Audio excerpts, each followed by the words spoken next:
I want to big up.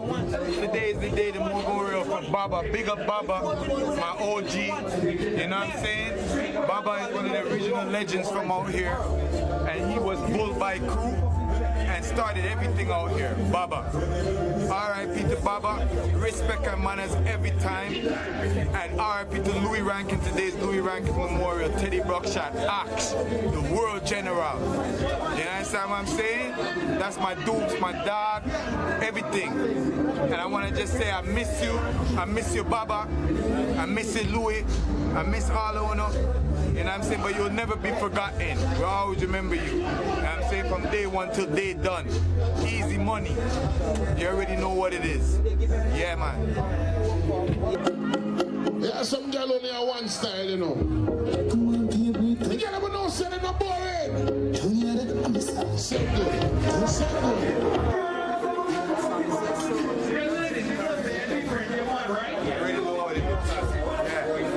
Baba, I know. Axe, Louis Rankin. Big up Skinny. Big up Skinny International every time. You already know. Yeah. Big up Worldwide Entertainment TV. We up.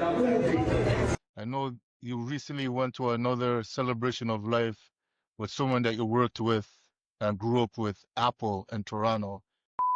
Apple is a top Toronto rap promoter. He understands the allure of gangster rap. That's some shit like, that's some money shit.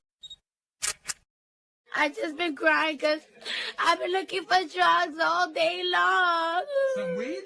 No, you fool. The drugs, the sweater, the drugs. Everybody wearing it. Okay, well, I'm deep in the water. I'm 25 years deep in the water, so I ain't just pop up like toast. But before the internet, you had to, be in the block. You had to be on that street corner. You had to be in that city. Either it was Brooklyn, either it was, in Toronto, Canada. I would put a lot of time in. So I had my store when I was 16. That's a hip-hop icon. Could you tell us about your connection with Apple, how you guys met and everything? Yeah, and that's another legend, man. R.I.P. to Apple, man. You know what I mean? That's another legend. Apple is another one who had a great... Apple had probably one of the greatest impacts on me in the beginning of everything, because that's when I was still in the hood. I wanted to rap. I didn't do nothing yet. Nobody knew me yet or nothing like that. I didn't do nothing yet. But I was already making money because I'm always making money. I was getting money in the hood and this and that. And then after there was a rap battle going on downtown that I heard about. And I said, yo, I'm going to go check that out. I'm going to go see if I could be in the battle. And when I went to go to the battle, it was downtown, like around Yorkville area, close to them zones, something like that. And when I went down there to go in the battles in one park or something, Apple was one of the judges. They had judges, and Apple was one of the judges. Yeah. But the rules and regulations for the battle, where they were like, yo, you can't curse. So I was like, what the fuck is this? I'm like, yo, this is hip hop. And I said, no, you can't curse. And to me, that was kind of whack, and it stood out. So then after, I was like, fuck that. I'm just being raw. I'm doing my thing. So then after when I went in the battle now, I cursed and I was battling and this and that. And I was killing them. You know what I mean? I was supposed to win that battle. Yeah. You know what I mean? But then I got disqualified because I cursed. And then Apple came up to me after and he says, you're real. I know why you did what you did and you cursed, but you were supposed to win the battle. You were the sickest one in the whole thing. And he just loved my style. I was wearing some Timberlands and some shorts and this and that. I had a 2.5 in my Timberland boot too. And I was there. I was real young at the time and real a real hood nigga. I didn't trust people or nothing. And I knew Apple from in the video, giving you a taste, some for now, some for later. That Apple. I remember seeing that. Mm-hmm. Yeah, but I never met him in real life. So when I saw him in real life, I was still like, you know what? Who's this nigga? Like, I was just kind of standoffish. But then what broke the ice is he said to me, he was like, yo, you're a Trinidadian, right? And I'm like, how the fuck is he? How do you know that? And then he's like, I know my peoples, I'm Guyanese, and this and that. And then that's what broke the ice. You know what I mean? And then me and him started linking. And then he told me he had his store and all this. And he said, come check in. So then I went down, check him at the store. That time he had the store upstairs on Yonge Street. Yeah. It's hardcore. The shit is real. It's hardcore. That was his original slogan. And I went up there and checked him. And I couldn't believe it. That's how he had the impact on me. I couldn't believe it. To see a young black man like that. He's a bit older than me, but not by a whole lot, but still a good bit older than me. And I was like, this young black man like this, and in Toronto. That time hip hop wasn't even big like that in Toronto. They Yeah. minded all the roots man them and the yard man them and the chili, and then they used to make fun of me. The yard man them used to say, because we used to say we're B-boys. And they used to say B-boy, what I stand for, Batty boy. And they used to Yeah. make fun of our clothing style and make fun of us and this and that. But I still stuck with it. I said, tell them, fuck you guys. And I still stuck with it. So when I met Apple now, he was hip-hop. And I was like, yo, it's young man, young nigga like this, doing this. And he has his store and all this shit. And he used to just sell 40 ounces and blunts and all kind of stuff. And he used to go to Buffalo and get them and bring them back. And used to make his own merchandise with hardcore on it. In the store had all posters of all the rappers and stuff that we listened to. And he used to tell me he knows all them men. He says, I know all them men. And I said, what? Yeah. And then later on, he started introducing me. He started bringing concerts. He was the one to start bringing all the concerts. Back in the day, he used to have concerts, concert hall, and all this kind of stuff way back in the days. And he used to bring concerts. But then after a while, there was a break, a period of time where that wasn't going on like that. And then Apple the one to bring it back, and he started doing it strong. But he made me meet Boot Camp Click, Wu-Tang Clan, all kinds of people, man. What I was into at the time. He would bring them, and I'll be rolling with him and rolling with them, and I'll be in shock. Like, oh my God. And I was running around with Apple when he had the first store. Then he had down by the flea market on Young Street. And me just coming out of jail, especially, I had nothing going on. But it was from that store, Phoenix, Medina, where everything popped off, everything jumped off. You know what I mean? I started hustling, doing all kind of stuff, working with Apple. Apple was bringing shows, doing the gears, running the store, everything. And then we started seeing real bread. And then Apple got the Hummer, where you hear Drake rap about and this and that. But the one thing he left out was the black Range Rover right beside the Hummer. Because when Apple got the Hummer, and that inspired me. And then I says, you know, that time we got live, we was in the game and shit like this. If you know, we know it's to be sold, not told. You know what I'm saying? And then he inspired me, and I followed in his footsteps. And then I said, shit, again, I seen him do something epic. Store, this, that. Then he get the Hummer. He was working at Rockaware, ambassador for Rockaware. Then he had the Hummer and he wrapped it. And I said, fuck that, I got to get. And I always loved Range Rover. When I was in the prison, in the jail, I used to have the Range Rover on my ceiling in my cell. And I used to imagine driving in that every day on the highway, on the 401 and this and that. I used to imagine everything wrapped. And I used to just imagine and visualize it and zone out doing that shit. And then came out now. I was outside for like a year, fucking on Apple. And then I got the Range Rover and he had the Hummer. And that's when we really started flexing and going all around the city. Then they made Club District and all kind of shit. You know what I mean? Yeah, man.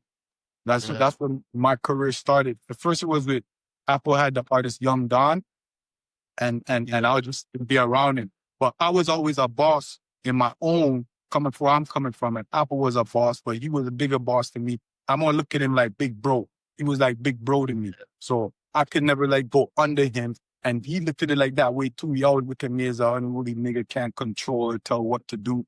I used to really be his enforcer and protect him and protect the store and take care of him. And anybody come around trying to fuck around, I'll fuck them up. You know what I mean? And that's what how I used to be, and just hold it down with him. Apple was one of the biggest influence in the culture and in the hip hop over here, you know. So what I wanted to say about Apple, you know, is just like after a while, and I was running around with Apple when he had the first store. Then he had down by the flea market on Young Street, across from the arcade and around by Eaton Center. And that used to be the hotspot. Everybody used to come through there and this and that. I remember Lil X came through. When he was Lil X and he came through, he didn't do nothing yet. He was just drawing and stuff in his pad, and he came to check Apple. I was there today, and he came to check Apple, and he's asking Apple, what do you think I should do to blow up my career? I want to do videos and filming and this and that. And then Apple told him, you got to go to New York. You got to go to New York, you know what I mean? You got to go to New York and fuck with a man like Hype Williams. That time, Hype Williams was the man, you know? Hold on a sec. Oh, yeah. I was about to sneeze. Bless him. At that time, Hype Williams was the man. And Apple told him, you got to go fuck with Hype Williams. And he asked me, he said, yeah, kamikaze, isn't that what you got to do? I said, yeah, that makes sense. That's what it sounds like. And then the ex looked at him and said, for real, for real? And he said, yeah, man. By the next 2 days, Lil X was gone to New York. By the next few days, or 2 or 3 days, I can't remember what it was. Lil X was in New York. Then a little bit after that, he became an internship under Hype Williams, you know, and he started doing his thing, you know, and it was him and then Benny Boom and all of them was under Hype Williams and they were doing their thing. And then he blew up like that. But then after the flea market, then he had the store up in Yorkville. Then he had hardcore up in Yorkville with that nigga Kane from Regent Park, Kane, African kid. He had up there doing that up there. Yeah, me and Apple used to run around and everything like that. I remember one time I tell you an amazing story, you know, at that time I didn't even know too much about health. And I'm a very health conscious person. But at that time I was young. I didn't know everything like what I know now, but I've always been like health conscious. I never ate meat, all kind of stuff like that. Too much junk food, all kind of stuff. At a young age, I stopped doing all that and eating all the junk food and stuff. But I used to go out Apple, and Apple love his belly. Apple love to eat, and he eats everything. And he just likes food, the real foodie. So I used to be with him, and then one day we were downtown. I said, Apple, man, you can't eat like that so much. I didn't even know I was telling him that. So you can't just be eating everything like that, going crazy. And kamikaze, man, that's what I like. He doesn't give a fuck. So then after now, a little bit after that now, we was one time we was going in a flea market. We were in a flea market somewhere in the east, and a card reader lady was there. A card reader lady was in the flea market, and she seen me and Apple walking by, and she's like, "Yo, I want to read you guys' palm reader. I want to read you guys' palm." And then Apple was there, and she's asking me, "I want to read your palm." I'm like, "Nah, I ain't doing that. I don't want to be like my mom always told me don't do those kind of thing and this and that." Yeah. And then Apple was like, "You know what?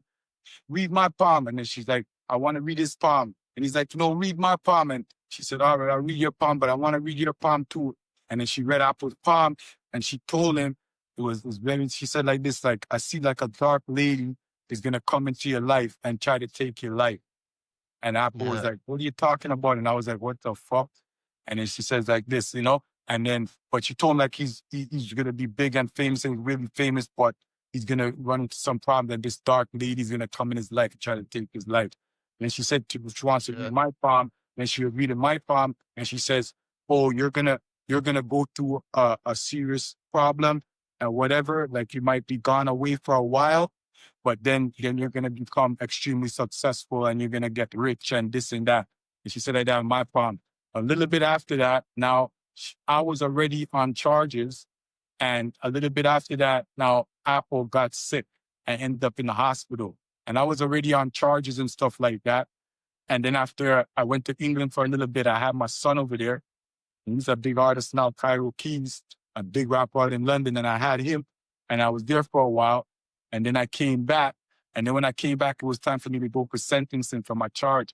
The charge what I had was at 19 years old for being the head of a criminal organization and robbing undercover police of $10,000. And then she read Apple's palm, and she told him, she said like this, like, "I see like a dark lady is going to come into your life and try to take your life." And Apple was like, "What are you talking about?" And I was like, "What the fuck?" And then she says like this, you know, and then, but she told him like he's going to be big and famous and really famous, but he's going to run into some problem that this dark lady is going to come in his life and try to take his life. And she said she wants to read my palm. Then she would read in my palm, and she says, "Oh, you're gonna go through a serious problem and whatever. Like you might be gone away for a while, but then you're gonna become extremely successful and you're gonna get rich and this and that." And she said that in my palm. A little bit after that, now I was already on charges, and a little bit after that, now Apple got sick and ended up in the hospital. And I was already on charges and stuff like that. And then after I went to England for a little bit, I had my son over there. He's a big artist now, Cairo Keys, a big rapper out in London. And I had him, and I was there for a while. And then I came back. And then when I came back, it was time for me to go for sentencing for my charge. The charge what I had was at 19 years old for being the head of a criminal organization and robbing undercover police of $10,000. And what do you call it again? Trafficking in an amount of 9 ounces or some kind of thing like this, you know, and they charged me with all of this.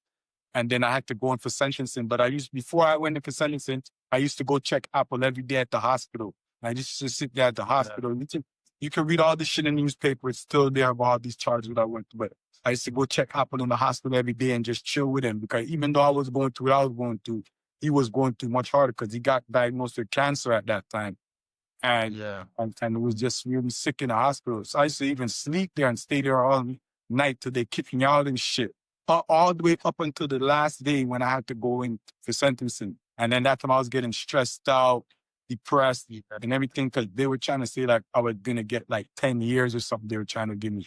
And then he used to tell me, don't worry, come out, don't worry, come, cause everything's gonna be all right. You're gonna be all right. And even though he's sick and everything, you know, like going through that cancer, bro, he was motivating me and he was always positive. And he was trying to tell me, you know, everything's gonna be all right, Karma, just don't worry about it, this and that. And I remember the last night I was there with him before I went, and he was really sick. And then I had to go the next day, the next morning. And then I went the next morning to go for my sentencing. And then they were trying to give me 10 years. But then I told my lawyer something. I said, yo, I did X amount of dead time, like 6 months dead time already. And that time they just brought in this new law that everything is going to be 2 for 1. So then after the dead time was double the time and this and that. And the judge came back and says, okay, we're not going to give him 10 years. And they give him 2 years less a day. So then I didn't end up going to the pen. I ended up going to Maplehurst. And I was over there. And then Apple used to come visit me all the time. Even when he got out of the hospital, when they finally let him out, only my pops and him used to come visit me. And used to come all the time and come visit me, even though he wasn't fully 100 and it wasn't so good. And I rated him for that, you know what I mean? And then when one time he came and when I was getting close to getting out, maybe I had like a year left or something, or a little under a year or 10 months or something like this. And then he told me, don't worry, I'm getting a new store down at Queen Spadina.